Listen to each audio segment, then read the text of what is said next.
Many evangelical fundamentalist Christians would be shocked to learn, many Pentecostal Christians would be shocked to learn, and I would say further, many Catholics would be shocked to learn, that the English word hell derives from the Middle English word helle, related to the Old German Hölle and English hell. Hölle, like hole in the ground. Like in a hole in the ground, there lived a hobbit. Hole and hell, related in the Germanic mind. You know, the church was German for a long time. Holy Roman Empire and all that. Remember that time period? The Franks and the Germanic tribes. These people got evangelized. They became Christians. But they didn't shake off all of the pagan trappings of their culture. Remember, culture is what gives us language. So hell has to come from somewhere. And it doesn't come from the Bible. It comes from the German myths. The Germanic myths and the Norse myths. Like Loki and his daughter Helle.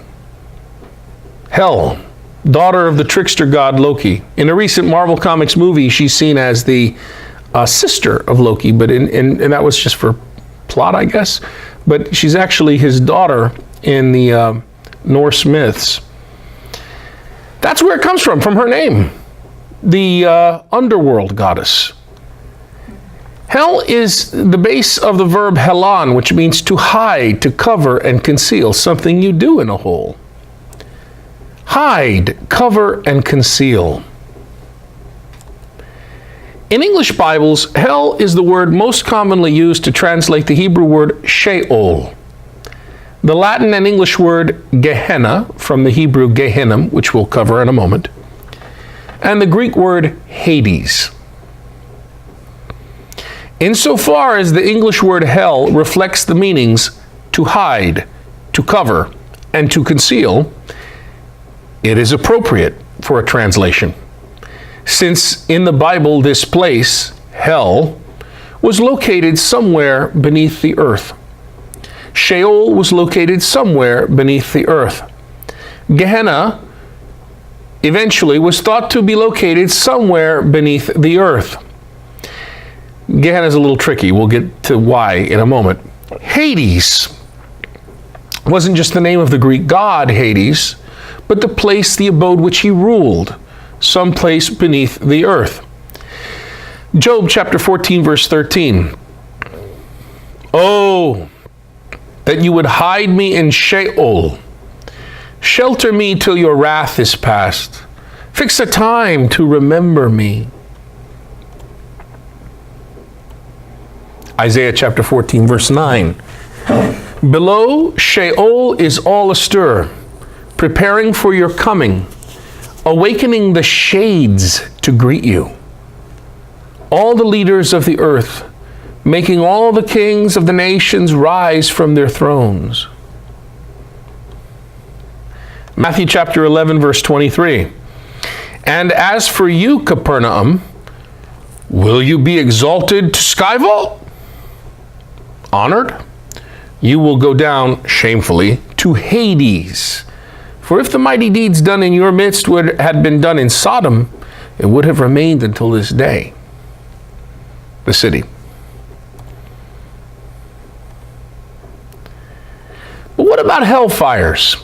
I mean, that's fine. As far as hell meaning to cover and to conceal and to hide, that fits with Sheol, Gehenna in this sense, and Hades, mostly Sheol and Hades, places that are hidden and covered and concealed beneath the earth.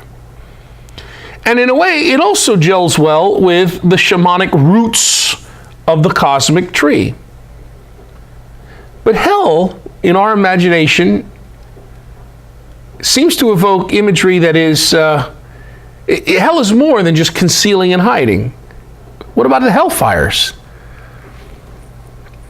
Matthew chapter 5, verse 22. Jesus said, but I say to you, whoever is angry with his brother will be liable to judgment, and whoever says to his brother, Raka, will be answerable to the Sanhedrin, and whoever says, you fool, will be liable to fiery Gehenna. Matthew 18, verse 9. And if your eye causes you to sin, tear it out and throw it away. It is better for you to enter into life with one eye than with two eyes to be thrown into fiery Gehenna. Fiery Gehenna.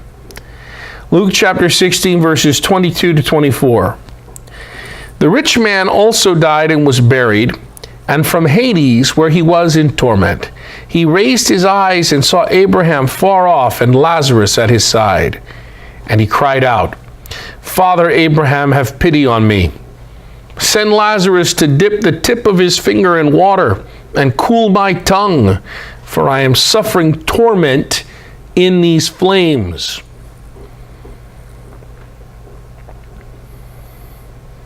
The element of fire or flame that appears in Gehenna, or Hades, in the case of Luke, is a subsequent development.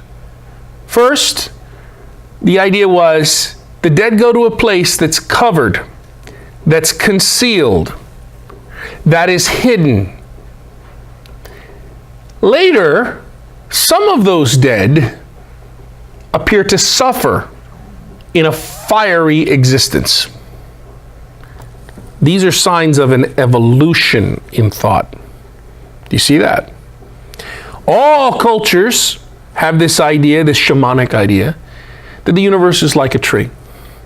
And there are roots, and that's the abode of the dead, where the shadows are, where the doppelgangers are, where the power animals are, where the fates are that decide how long you'll live and how well you'll live and so forth.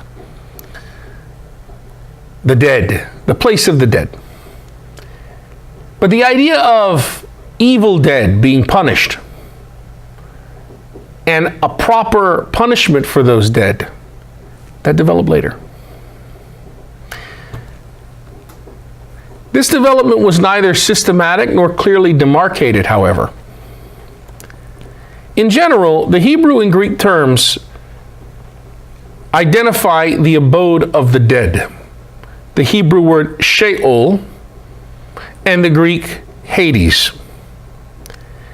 In this regard, the terms Sheol and Gehenna and Hades coincide with the shamanic understanding of the lower world, the roots of the axis mundi, the world tree. Hey, thanks for watching. Just continue the playlist for the next part of the study. If you have further questions, this is good. They will get addressed, so keep watching. If you found value, please subscribe, like, and share. As always, questions, comments, and criticisms are most welcome. God bless you.